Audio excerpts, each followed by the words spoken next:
नमस्कार, मैं Nand Kishore. CS pro का यह 10वां लेक्चर है और इस लेक्चर में हम लोग एक वैलिडेशन रिपोर्ट कैसे तैयार करते हैं, यानी वैलिडेशन एप्लीकेशन बनाना सीखेंगे। अब तक हम लोग CS प्रो में डेटा एंट्री एप्लीकेशन कैसे बनाया जाता है ये सीख चुके हैं। डेटा एंट्री एप्लीकेशन बनाते समय हम लोगों ने देखा कि कैसे डेटा एंट्री पर चेक्स लगाए जाते हैं। वैलिडेशन रिपोर्ट मूल रूप से उन चेक्स को ही एक बार फिर से इंप्लीमेंट करने के लिए फैसिलिटी प्रदान करता है हमें। डेटा एंट्री पर जो चेक्स होते हैं, जैसा हम लोगों ने डिस्कस किया था कि उसमें बहुत सारे हार्ड चेक नहीं हम लगाते, क्योंकि ये संभावना पूरी तरह से होती है कि शेड्यूल में कुछ डेटा कलेक्ट करने में एरर हुआ हो, तो डेटा एंट्री ऑपरेटर उसे खुद नहीं सोच सकता, क्योंकि एक करेक्शन डेटा में बहुत सारी जगह से लिंक्ड होता है और उसमें एक्सपर्ट, बल्कि कहें कि ग्रुप ऑफ एक्सपर्ट्स मिलकर विचार करते हैं कि अगर शेड्यूल में कोई एरर हो गया है तो अब क्या किया जा सकता है, सबसे बेस्ट पॉसिबल सॉल्यूशन क्या है। तो ऐसे रिपोर्ट को हम हार्ड कॉपी में निकालकर और एक्सपर्ट्स के पास भेजते हैं। डेटा एंट्री के चेक्स स्क्रीन पर होते हैं, वैलिडेशन रिपोर्ट के जो चेक्स निकलते हैं एक रिपोर्ट के फॉर्म में निकलते हैं।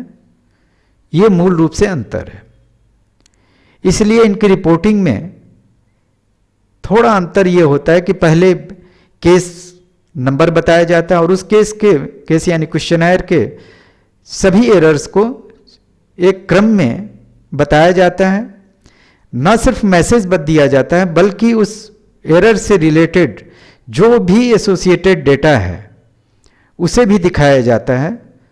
और ये वैलिडेशन रिपोर्ट को जो डेटा एंट्री के जो चेक्स होते हैं उनसे अलग करता है, लेकिन लिखने में कोई बहुत ज़्यादा अंतर नहीं है। दोनों चेक्स एक तरह से लगभग लिखे जाते हैं, बनाने में भी कोई खास अंतर नहीं है इस वैलिडेशन एप्लीकेशन को। तो हम लोग शुरू करते हैं और देखते हैं कि एक वैलिडेशन रिपोर्ट कैसे बनाते हैं। तो जैसा हम लोगों ने डिस्कस किया था कि जब भी कोई एप्लीकेशन बनाना है तो सबसे पहले उसके लिए एक फोल्डर हमें पूरी तरह से डिवोट करना चाहिए। अब हम लोग जो ये डमी हाउस होल्ड सर्वे के लिए एक डेटा प्रोसेसिंग सिस्टम डेवलप कर रहे हैं, तो उसमें हम लोगों ने डिसाइड किया था कि पहले एक प्रोग्राम का फोल्डर होगा और हर इस प्रोग्राम के फोल्डर के भीतर एंट्री, वैलिडेशन, एक्सपोर्ट आदि जितने भी एप्लीकेशन या यूटिलिटी, जैसे एंट्री और वैलिडेशन दो एप्लीकेशन है CS प्रो की भाषा में और एक्सपोर्ट एक यूटिलिटी है, तो ये सब के लिए अलग अलग फोल्डर रखेंगे। प्रोग्राम से डेटा का फोल्डर एकदम अलग होगा और डेटा के फोल्डर में हम लोगों ने डिस्कस किया था कि किस तरह से एक्सपोर्ट करने वाला जो फोल्डर होगा वो अलग होगा और एक्सटर्नल डेटा का फोल्डर अलग होगा। करंट जो डेटा बन रहा है वो मेन डेटा में ही ऑर्गेनाइज होगा, जैसे करंट डेटा हमारा माई डेटा में बन रहा है और एक्सपोर्टेड के लिए हम लोगों ने एक अलग एक्सेल का जैसे अलग रखा है, इस डेटा का अलग बनाएंगे, SPSS का अलग बनाएंगे। तो ये एक स्ट्रक्चर हम लोगों ने पिछली बार डिसाइड किया था कि रखेंगे। अब हम वैलिडेशन रिपोर्ट के लिए हमारे पास फोल्डर बना हुआ है। सबसे पहले इसमें एक डिक्शनरी जो एंट्री के लिए हम लोगों ने बना रखा था उसे कॉपी कर देते हैं। क्यों ये कॉपी करें कि बेस डिक्शनरी करीब करीब सभी एप्लीकेशन में एक ही होगा, लेकिन अपनी अपनी ज़रूरत के हिसाब से वैलिडेशन में हो सकता है कि थोड़े बहुत चेंज हम करें। जैसे कि टेबुलेशन के लिए मैंने बताया था कि उसमें वैल्यू सेट रखना ज़रूरी है, लेकिन एंट्री में हो सकता है, वैलिडेशन में हो सकता है कि हम वैल्यू सेट ना यूज करें। तो ये करने के बाद यानी कि सबसे पहले एक फोल्डर बनाया और फोल्डर में ये जो हमारी डिक्शनरी थी, बेस डिक्शनरी, उसे कॉपी कर दिया। अब हम CS Pro में एक एप्लीकेशन बनाने के लिए जा रहे हैं। CS Pro में हम दोनों एप्लीकेशन को कंपेयर करेंगे, यानी एक तरफ हम डेटा एंट्री एप्लीकेशन को खोल लेते हैं जो हम अब तक बना चुके हैं, और दूसरी तरफ हम जो नया एप्लीकेशन डेवलप करेंगे वो हम देखेंगे कि किस तरह से उसमें कॉमन चीज़ें हैं और किस तरह से उसमें डिफरेंसेस हैं। तो ये है हमारा डेटा एंट्री एप्लीकेशन जो हम बना चुके हैं, और अब हम वैलिडेशन के लिए एक एप्लीकेशन न्यू बनाने जा रहे हैं। न्यू बैच एडिट एप्लीकेशन हमने किया। इसके बाद वो पूछता है कि आपका नाम क्या होगा। इसका नाम भी हम HHSBY ही यानी हाउस होल्ड सर्वे ही रख रहे हैं। और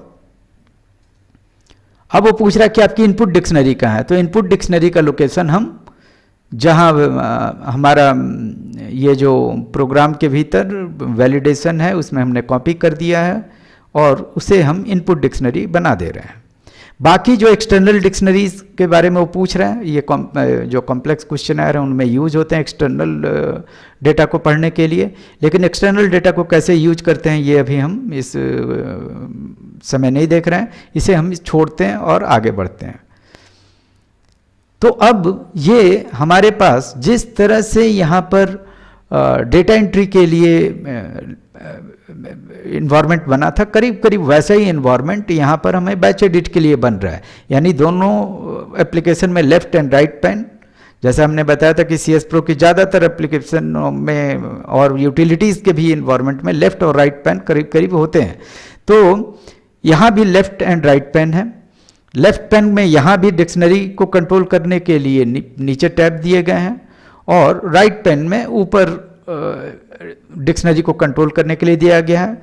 वैलिडेशन एप्लीकेशन में भी यहाँ नीचे डिक्शनरी रखा गया है और राइट पैन पर भी हम डिक्शनरी रख सकते हैं। तो डिक्शनरी अगर लेफ्ट एंड राइट पर रखें तो कोई अंतर खास नहीं है।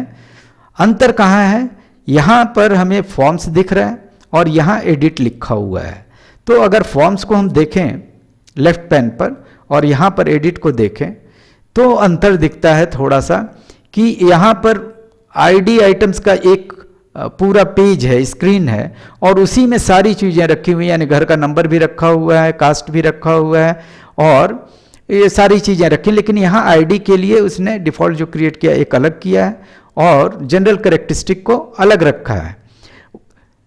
उसी तरह से यहाँ सेम पेज में जो कि येलो कलर से है, ये आपको इंडिविजुअल इंफॉर्मेशन को भी रखने का जगह है, लेकिन यहाँ इंडिविजुअल इंफॉर्मेशन को एकदम उन्होंने अलग रखा है। इंडिविजुअल इंफॉर्मेशन को यहाँ ग्रिड के तौर पर दिखाया गया और यहाँ पर एक सर्किल ऊपर से लगा के इस यूनिट को रिप्रेजेंट किया गया है।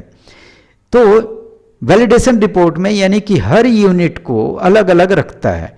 यानी डेटा एंट्रीज में एक एक्स्ट्रा चीज है पेज। पेज के भीतर फील्ड्स और रोस्टर हो सकते हैं, लेकिन यहां पर सिर्फ यूनिट है।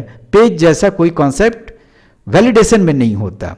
वैलिडेशन में इसे ऑर्डर कहते हैं। ऑर्डर का मतलब होता है कि इसी सीक्वेंस में डेटा के लिए वो चेक करेगा, जो भी हम चेक यहां पर लिख देंगे, और इस चेक को वो क्रम से आगे बढ़ाएगा। इसे ऑर्डर वैलिडेशन ऑर्डर कहते हैं। यहां पर इसे एंट्री ऑर्डर कहते हैं। ये जो लेफ्ट पैन है ये एंट्री ऑर्डर को कंट्रोल करता है। तो सिवाय इसके कि डेटा एंट्री में एक पेज का एक्स्ट्रा कॉन्सेप्ट है, या और कोई अंतर हमें नहीं दिखता। यहां पर जब हम एडिट को रखते हैं तो एडिट में कोई स्क्रीन जैसा चीज नहीं, यहां पर दो पार्ट हो जाता है, यानी स्क्रीन एंड लॉजिक। स्क्रीन हमें यहाँ से मिलता है और लॉजिक हम इस तरह से इन्वोक करते हैं, लेकिन यहाँ पर सिर्फ और सिर्फ लॉजिक के लिए जगह होता है। तो अब अगर हम सीधे पहले देखें कि क्या वही लॉजिक यहाँ पर काम कर सकता है, बिल्कुल काम कर सकता है। अगर हम इस लॉजिक को सबसे हाईएस्ट लेवल पर चले जाएं और पूरी तरह से कॉपी कर लें, यहाँ से लेके हम अगर कॉपी कर लें,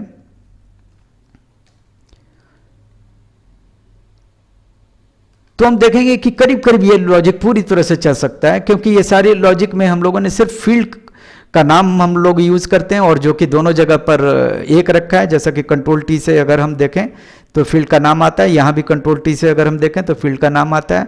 तो ये सारा जो नाम है वो सेम है, सिर्फ एक जगह नाम में आपको अंतर है, वो है कि यहाँ पर INDV_EDT इसने अपने से डिफॉल्ट से इंडिविजुअल यूनिट को बनाया, और यहाँ INDV00 है। तो अगर ये नाम कहीं लॉजिक में यूज हुआ है तो उसे चेंज करना पड़ेगा, यानी कि यहाँ पर ये जो INDV00 रखा है, ये इसे हमें चेंज करके INDV_EDT करना पड़ेगा, और बाकी और कोई अंतर नहीं है। हाँ, ये जो स्किप जैसी चीज़ें होती हैं वो वैलिडेशन में नहीं चलती, और उन्हें हमें हटा देना पड़ेगा। तो वैलिडेशन या तो डेटा में चेंज करने के लिए बनाया जाता है, या फिर डेटा के एरर निकालने के लिए बनाया जाता है। तो स्किप जैसी चीज़ के लिए वैलिडेशन बैच एडिट हम नहीं लिखते, और इसे हम डिलीट कर देते हैं, ठीक है ना, ये प्रॉक की भी ज़रूरत नहीं है। और अब हम इसे अगर कंपाइल करके देखें कि कोई एरर है कि नहीं, तो पूरे डेटा में वो बता रहा है कि कोई एरर नहीं है। और जिस तरह से हम बाकी एंट्री एप्लीकेशन को चलाते थे, इस यहाँ से रन करते थे, यानी ये हम लोगों ने सीखा कि जब हम यहाँ से रन करते हैं तो वो CS एंट्री को कॉल कर लेता है। इसी तरह से यहाँ से जब हम इसे रन करेंगे तो CS बैच को कॉल कर लेगा जो EXE है, और पहली बार उसका एक PFF भी बना देगा। तो हम इसे कहते हैं कि मेरा डेटा जो है वो एंट्री के भीतर, डेटा के भीतर माई डेटा में ही पड़ा हुआ है, वो डिफ़ॉल्ट जो लिया है। अदरवाइज अगर हमारा लोकेशन अलग होता तो हम इसे चेंज करते, और ओके कर रहे हैं। तो सॉरी, डेटा के भीतर माई डेटा .txt सीरियस के प्रोग्राम के भीतर वो लोकेशन अलग ले रहा है, मुझे चेंज करना पड़ेगा लोकेशन शायद। CS प्रो के भीतर हमारा डेटा कहाँ पर पड़ा हुआ है, ये जो सॉरी हमारा HHSBY में है डेटा। ये पूछे का लोकेशन चूँकि बनाए रखता है, और HHSBY में डेटा के भीतर हमारा ये MyData.txt है। और अब हम इसे ओके करेंगे, और ओके करने पर एक वैलिडेशन रिपोर्ट आपको बन गया। अब इसमें आप देखिए कि आपको किस तरह से वो लिख रहा है। सबसे पहले केस नंबर लिखता है, और इस केस नंबर के बाद उसके में जितने एरर हैं वो सभी एरर देता है। इसमें एक जो चीज़ आपको बता रहा है कि ये 20 और ये हर एरर का चूंकि CS प्रो में एक नंबर होना चाहिए, और अगर हम वो नंबर नहीं देते तो ये चेक्स जिस लोकेशन पर लिखे होते हैं, ये जिस लोकेशन का मतलब कि ये जिस लाइन पर ये चेक होगा, जब अगर हम इसे सेलेक्ट करें तो सॉरी इसे हम सेलेक्ट करें तो ये जैसे कि ये वाला मैसेज जो है ये आपको लाइन नंबर 20 पर लिखा हुआ है, तो ये 20 नंबर लाइन जो है यानी इस मैसेज चेक से जुड़ा हुआ है। अदरवाइज इस जो एरर है उस एरर का एक एरर नंबर होना चाहिए। अगर आप नीचे देखेंगे तो एक मैसेज जैसा बनाया हुआ है, इसमें एरर नंबर और एरर मैसेज को जोड़ते हैं, जो ज़्यादा बड़े एंट्री के लिए ज़रूरी होता है कि क्लियर कट एक एरर मैसेज हो और उसका एक नंबर हो। लेकिन हमने कोई नंबर नहीं दिया, तो CS प्रो अपने से जिस लाइन पर वो मैसेज होता है उसको वो लाइन नंबर दिखाने लगता है, और नीचे सबसे लास्ट में वो एक समरी बनाता है। ये बड़ा इंपॉर्टेंट समरी होता है कि किस एरर के कितने फ्रीक्वेंसी आई है। सॉरी हमने यहाँ से फ्रीक्वेंसी ऑन नहीं किया, अदरवाइज नहीं, यहाँ फ्रीक्वेंसी ये बता रहा है कि तीनों एरर के 3-3 फ्रीक्वेंसी आई हैं। तो इस तरह से हमारा ये एक वैलिडेशन छोटा मोटा रिपोर्ट जिसमें सबसे ऊपरी पार्ट में बताता है कि आपका डेटा क्या है, कितने समय में चला है, और उसमें हर केस में कौन कौन से एरर हैं। लेकिन मूल बात जहां पर जो हम लोगों ने पहले देखा था कि इस एरर में मैसेज के साथ एसोसिएटेड डेटा को दिखाना इंपॉर्टेंट होता है। ये वैलिडेशन को रिपोर्ट को एंट्री से अलग करता है, और बाकी कोई ऐसा सीखने के उसे बनाने के तरीके में अंतर नहीं होता है कि कैसे हम क्राइटेरिया लिखते हैं। क्राइटेरिया से लिखने का तरीका जो होता है वो सेम होता है कि इफ क्राइटेरिया ERR MSG के बाद आपको एक मैसेज, और उस मैसेज में कहाँ से डेटा उठेगा वो सारी चीज़ें सब कॉमन होती हैं। और इस तरह से वैलिडेशन रिपोर्ट भी ऑलमोस्ट डेटा एंट्री रिपोर्ट की तरह, डेटा एंट्री चेक्स की तरह ही होता है। धन्यवाद।